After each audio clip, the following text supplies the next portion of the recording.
Miss Marvel has just finished its run on Disney Plus, the latest show in the ever-expanding Marvel Cinematic Universe.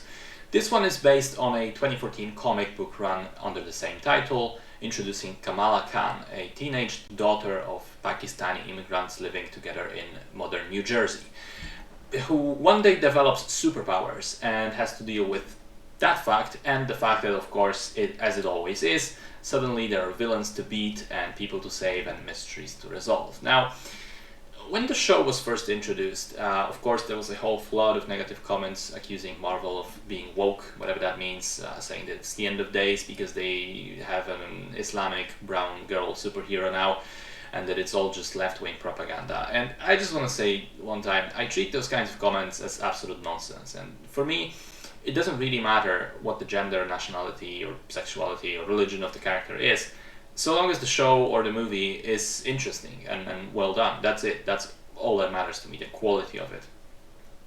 Also, historically, Marvel comic books have been very progressive, and a lot of the most popular books, like X-Men, have been about prejudice and dealing with that and discrimination. So I guess people who are dismissing shows like Miss Marvel just on the virtue of them being about people who don't look like them, I think those people are not really familiar with the story of the comic books.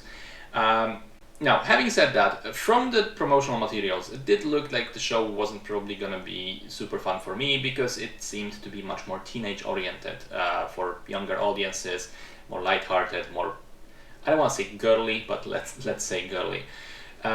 So I approached it with admittedly low expectations, especially also after some other Disney Plus shows, which looked like they would be better for me, have been underwhelming. And I want to say that, in all honesty, I liked it. I enjoyed the show, even though it is very uneven and flawed. Now, before you say, I told you so, in my opinion, the strongest parts of the show are Iman Vellani as Kamala, and all of the stuff revolving around her relationships with her family and her immigrant community and her school friends. The tiny, everyday stuff that is done in a very adorable and warm way.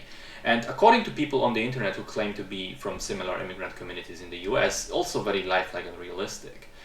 So this low-stakes teenage story is mixed with lots of cultural and historical references and tidbits, which I found kind of interesting. Like, I never knew, for instance, how Pakistan as a country was originally created. I didn't know about the events known in India as the partition and how much of an effect it had on generations of people. And the show sort of introduces that in a very clear way.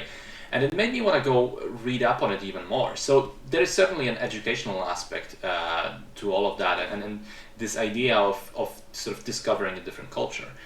The devil, I think, also lies in the details of the execution.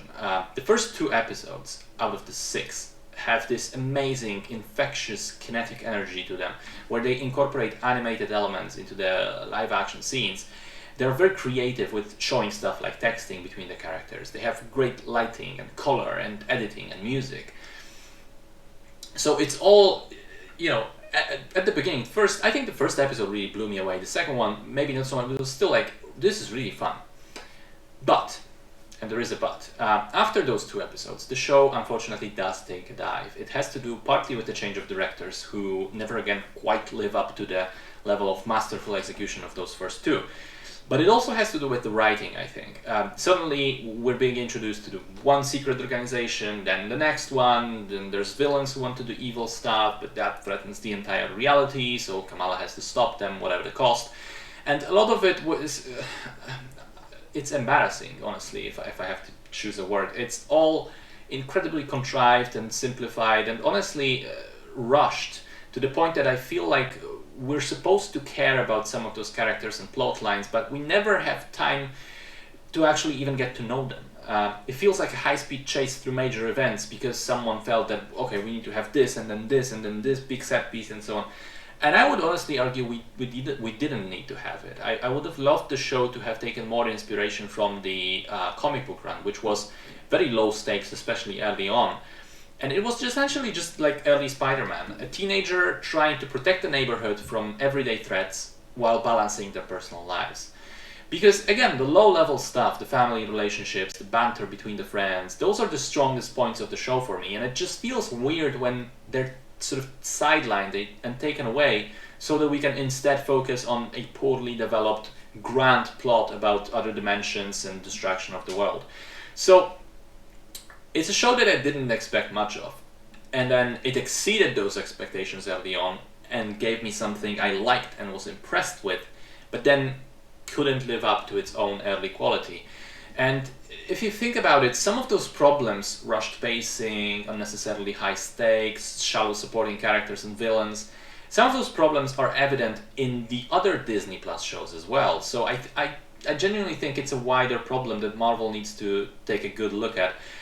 I would have really loved to be able to spend more time watching Kamala and her family just hang out, but I was not sold on the grandiose stuff, like, at all. So yeah, at the end of the day, very uneven show, just above average overall for me. But again, just to be very clear, I think that the show's problems have nothing to do with its supposed wokeness, but rather everything else apart from that.